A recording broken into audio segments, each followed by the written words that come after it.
Hello, sirs, moms, ladies, and gentlemen. This is me, Daniel Kennedy, here for your Wednesday dose of wealth wisdom. The topic being experience of managing trades versus managing a construction company.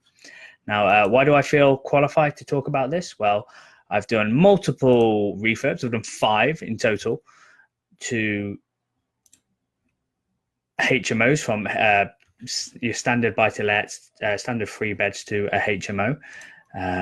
And I've done that mainly with main contractors, trying to hopefully find a team where I could just rely on them, not have to go search for trades, give them full responsibility, off source the sort of ache and pains and the hassles of running a job. And what I found is I was going through contractors like hot dinners. Like I was just having constantly to change them because they made a bit of money. Then I found they were basically seeming to develop drug habits is what the general trend seemed to be. I don't know why. Make a bit of money, don't know how to handle it, have a really poor thermostat in terms of don't feel comfortable with earning that much money, and it just sends them off the rails.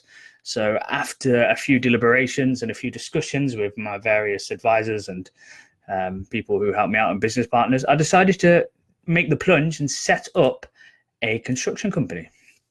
Now, why did I do that? You're wondering. Well, I just got fed up of having to deal with people who didn't do what they say they did. You know, when someone's being really snaky and it doesn't need to be said, like they call you up on a Friday, really ready to have the payment, really ready to receive the money, and then you'd be like, I want you here for this time, I want you. And basically there was a third person where you don't get direct control of the trades, and usually that the managers can be pretty poor, and that's what I found. So I've just shared this to a few places as per normal, so now we're going to begin. Hello and welcome to your Wednesday dose of wealth wisdom with me, Daniel Kennedy, your host, Wealth Dragon Coach, Steadfast CEO, Home Hug CEO, and KML Group CEO, director of all of them. So multi-business owner now, from the humble beginnings of just sourcing. So today's topic is experience of managing trades versus the experience of managing a main contractor. So let me establish the difference. There's 3 ways you can do it. You can be the project manager and manage the trades. You can have a construction company and have the trades directly employed for you, and that comes with its pros and cons. Or you can go to a main contractor. So if somebody would want a HMO doing, they would come to me because I am now a main contractor. So why did I decide to take the plunge from managing a main contractor to managing a construction company? Well, the main issue was I couldn't find reliable managers. So most trades are really fantastic at what they do. That is, they're very good at seeing a project and you give them the overall vision and then realizing the vision and working together as a team. It actually takes very little management in terms of, I want you to do this, I want you to do that, because in reality, I don't know as much as them. So why the hell would I direct them on what to do? I give them a general overview of what I want. I go and buy the materials, source the materials, and the work gets done. With a main contractor, it's very different, however. You give them a contract, and then as soon as that person's on site, you've lost quite a lot of control. And generally what would happen is the manager would find loads of little extras, like loads, and just try and push the price up. And there was initially we just wanted it to be done on a gentleman's handshake, and that was really the wrong way to do it. And they had my pants down. They literally would, the tiniest things, they'd be like, that's an extra, that's an extra, and that's an extra. And because they're on site, there's not a damn thing that you could do about it. So I got really, really fucked off with this really sneaky, slimy behavior. And the last straw was, I was happy with the previous job that the person had done. He came over to do my house, and there was just lots of not turning up, asking him to be here, making sure I get, because it was on day rate, making sure I get the 8 hours a day. And it just didn't happen. And then I laid down the ultimatum. I said, listen, if I don't see things improving, there'll be a day where I don't complain. I'll just stop calling you. And he's like, yeah, sure. And then the next day, it's like, traffic was late, and turned up late again. So I thought, screw it. I'm going to make the plunge and put together my own team because we've got lots of work coming in. So I was confident that I could employ them. And now I've done 5 projects with a main contractor and 1 project managing a construction company. And the difference, indescribable how much more smooth, how much less stress it caused. Having the direct control, that the pros of having your own team is when something breaks in the portfolio, I can just direct them because they're directly sort of orchestrated by myself. And I cannot recommend, if you're at that stage where you've got multiple projects, so there's a few of you that maybe may not be watching, I recommend you put together your own team. And the stages are, step one, you've got to find your trades. So where can you find the trades? I found them from the ship teams that I was using, the ship managers. The managers are usually pretty crap when they get a bit of money. They don't tend to treat the guys as well as they should. Most managers don't realize that you get paid last. Things need to be done in a certain order. You have to build a culture where everyone's working together. And if that falls awry, most people will jump ship straight away like that. I'm sure if I was slimy and snaky and I was like, oh, you're not getting paid this week because of this, this, and this, they would go to somebody else because there's so much work out there. So you can just put a few posts on the Facebook groups and you'll find your trades. There'll be people who want to step down because they don't like the work outside of work, like they're chasing customers for money, they're invoicing, they're quoting the jobs, because it's a lot of bloody work and you're going to have to take on that because you're going to need to keep these people employed. So ongoing with your issues within your portfolio, you'll be able to just direct these trades to repairs. So it's much quicker. You provide a better service for your tenants. Ultimately, that comes out of the construction company as well, as opposed to the landlord. So it increases your net worth that way as well. So the pros of having your own team versus a main contractor are you have direct control over quality. You can test and adjust. And every time you do a job, you can find out what didn't work, what worked.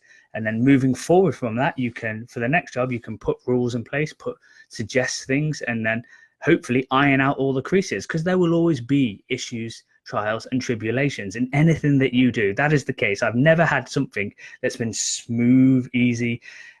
There's always been issues, and how you react to those issues is very important. So making sure you have a robust system, you're not a walkover. You make sure that the key changes that you want to make on each project get moved forward to the next one. And then slowly but surely you'll become a fantastic sort of well-oiled machine. So the cons are, if you're a small-time landlord or if you haven't got that many jobs on, you have to keep those people employed. And managing people and their expectations when your only role is to keep them in work, and potentially there may become a situation where there isn't enough work and you may have to let people go. So you have to bear that in mind. So it's a whole separate business. You need to market, you need to open up separate accounts. Like the rules and regulations for being a builder is absolutely astronomical. And I'm shocked that, in fact, I know 90% of the small time builders won't be doing what you're meant to do. I've been on various courses, invested in myself, so I'm able to do it legally. And there's quite a lot in terms of public indemnity, construction insurance, employment liability, all that stuff. And I know that they won't have done that. The whole debacle of paying them via CIS is also an absolute nose, but it's something that's worth it in my view, as opposed to going to main contractors, because in the beginning you're going to have to use a main contractor as opposed to managing the trades, because you're not going to know when the carpenter needs to be, when the electrician needs to be, what you're not. So you'll pay a premium to a main contractor to manage it all and take on all the risk. And it's the control that you gain when setting up a construction company that will make your life so much easier if you're a medium to large landlord. And I think now that I'm in the business, quite a lot of big time landlords do actually have their own construction company because they have so much work going on, or they have one or two people who are constantly being employed as a handyman, so to speak. So the biggest risk is obviously having all these people and expanding too fast. And then, because even though you're not a builder, potentially you're a landlord, you link yourself to this construction company. If it goes wrong, the trades are the faceless people. It's not them who's on the cutting block or the firing line. And especially for myself, we raise every last penny from investors. So now there's just another element of risk. If that goes tits up, I'm going to have to use my own money to try and rectify the problem for the investor, because that investor will probably be really loud, really prominent, and it will go completely against my whole business model, and it could all bring it all down. So it's very risky. So keeping them employed on your own jobs is really, really key to just iron out those niggles and tweaks and things that need to happen. Like, for example, I had the opportunity to basically, I had so much work and I was very tempted to, you know what, make this my full-time business and let's have it. Let's just build a big team and do these jobs. But one of those jobs goes wrong. I stop raising finance. I stop getting the work for the builders. I stop having any credibility. I stop being able to engage with the wider HMO buy-to-let landlord community. You get ostracized. We've all seen it when someone fucks up and steals money or someone messes up. They get kicked out and they can't do business again. And this is a very sort of free-flowing open community where you need the help of others and they're going to need your help eventually. You have to work very synergistically, if that's such a word. So you have so much risk in terms of your reputation. So you need to find really good trades that you can trust, that you can build a system where everyone is available to rectify issues and problems. Big bro CEO, damn right. I'm going to do the standard thing. Hi Harinder, hi Ben, hi Stefan, hi Nige, hi Havel. Good to see you online. Just thought I'd jump on. So, yeah, I cannot underestimate the risk, but you get great opportunities to learn. So for us, we're going to Lincoln because there's somebody who I think you probably know him, Rob, whose model is just so fantastic. He gets massive rents for very normal houses. He's managed to squeeze like bed sits into really small spaces, but make them feel spacious. So we're going to do one of his jobs. And it's a pain, it's miles away, but we're going to do it because I want to learn that model and then bring it to Birmingham and make our HMOs the same. Because when somebody's been in the business, say 20 years or whatever, every sort of centimetre is planned down to the minutest detail to maximize rent and space and usability for the actual customer.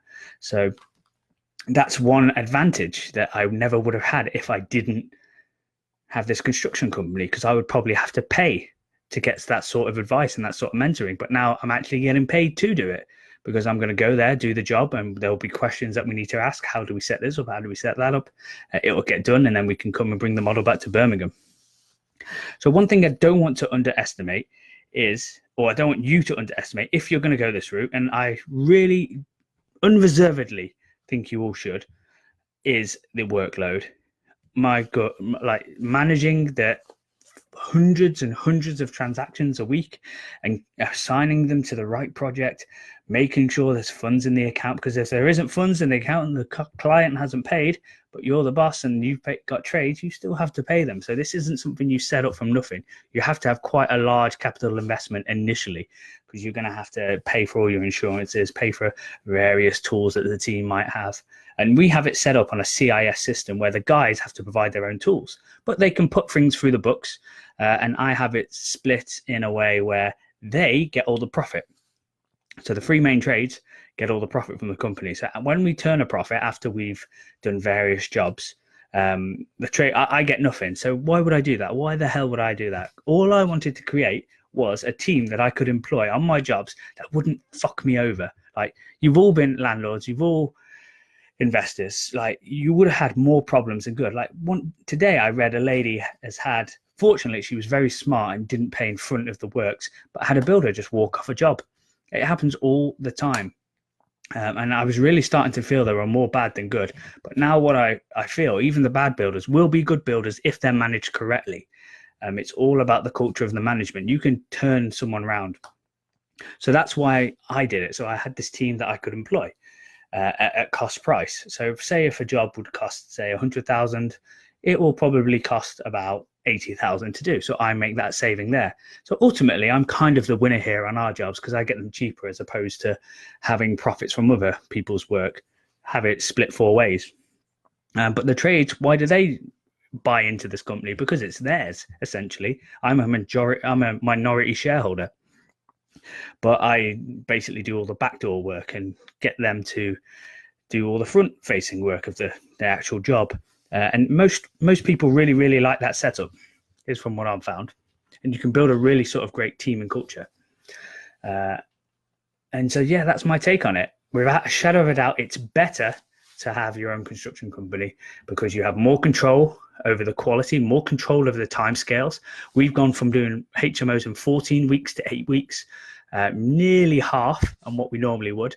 So you've got to factor in the cost of the bridging, the cost of the lost rent, the opportunity cost that you may not be doing when you're refinancing a bit later on because of the builds. So I know this is real bad exercise, but I love to do it because I'm very egotistical. But I like to look at other people's development day, and it'll be week 9 and they're still like boarding, and I'd be like, we'll be finished and on to the next job then.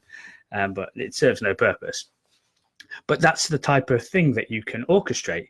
You can get your team working fast, you can get the quality up, and you can make money with people. I keep saying it, make money with people, not from them.